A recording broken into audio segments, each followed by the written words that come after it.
How to continue recording a draft video on TikTok. Hey everyone, welcome back to our channel. In this video I will guide you on how you can continue recording a draft video on TikTok, so make sure to watch the video till the end. If you want to continue recording a draft video, you can try to open the TikTok application here and then just tap the plus icon from the bottom and then allow all the permissions.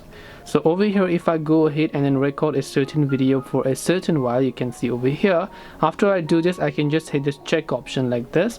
Once I hit this check option, I will simply save this as my draft.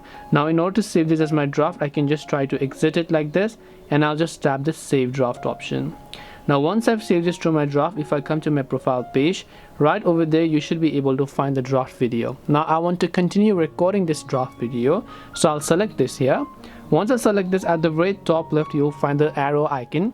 When you tap the arrow icon, you'll find two options, either to quit the editing or to continue recording. So you can tap on continue recording option and then just choose to continue. Right from there you can go ahead and continue recording the draft video, so it will not delete the previous one, it will just add to the first clip, and now you can select it, hit the arrow icon, and your recording will get successfully continued.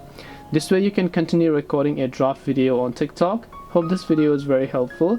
If you have got any more questions, then feel free to leave them down below. Thank you very much for watching till the end of the tutorial, and see you soon in the next video.